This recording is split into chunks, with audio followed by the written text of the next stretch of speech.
Para alguén que se dedica á política, a democracia ateniense é unha boa escola.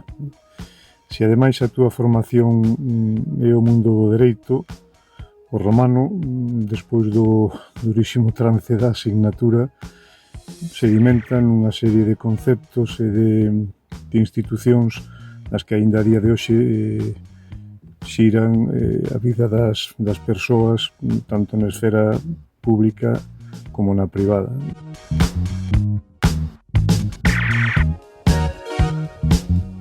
Si algo ten sido referencia continuada durante máis de 2500 anos é que o mellor nos fai falta. Por exemplo, Tucídides pode explicar perfectamente o que pasa agora en Ucrania.